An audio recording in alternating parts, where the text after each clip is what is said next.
എന്താണ് സ്രാങ്ക് എന്ന് പറഞ്ഞാൽ ടെക്നിക്കലായിട്ട് അറിയുന്ന ആൾക്കാരെന്നുള്ളതാണ് ആക്ച്വലി ആ വേർഡിൻ്റെ മീനിങ്. എൻ്റെ പേര് ഷറാഫത്ത് മൂസ. ഞങ്ങൾ കമ്പനീൻ്റെ പേര് സ്രാങ്ക് എഞ്ചിനീയറിംഗ് എന്നാണ്. ഞങ്ങൾ ഔട്ട്ഡോർ ഇൻഡോർ ചിൽഡ്രൻസ് പാർക്ക് എക്യുപ്മെൻറ്റ്സിൻ്റെ മാനുഫാക്ചറാണ്. കഴിഞ്ഞ 3 തലമുറകളായിട്ട് ഞങ്ങൾ ഈ ബിസിനസ്സിൽ ഉണ്ട്. വല്യപ്പ തുടങ്ങിയ സ്ഥാപനമാണ്. വല്യപ്പ കഴിഞ്ഞു എൻ്റെ ഫാദറിന് ശേഷം ഇപ്പോൾ ഞാനും ഫാദറും കൂടിയാണ് ബിസിനസ് റൺ ചെയ്യുന്നത്. 1978 സ്രാങ്ക് സ്റ്റാർട്ട് ചെയ്യുന്നത്.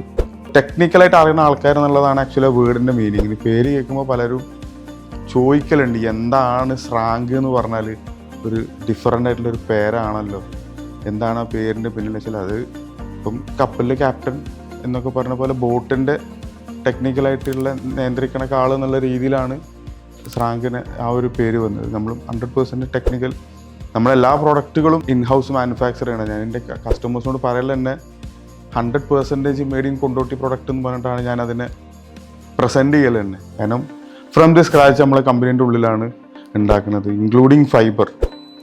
മാർക്കറ്റിൽ പലരും ഫൈബർ ഔട്ട്സോഴ്സ് ചെയ്തിട്ട് മെറ്റൽ ഈ ഇൻഡസ്ട്രിയിലാർ വെച്ച് ഉണ്ടാക്കിയിട്ട് അതിനെ മാനുഫാക്ചർ എന്ന് പറയുന്നുണ്ട്. അതൊരു 50 അല്ലെങ്കിൽ ഒരു 80% ഉള്ളു മാനുഫാക്ചർ. നമ്മൾ അതിന് വിഭിന്നമായിട്ട് ഫൈബർ വരെ നമ്മൾ കമ്പനിയിൽ ഉണ്ടാക്കുകയാണ്.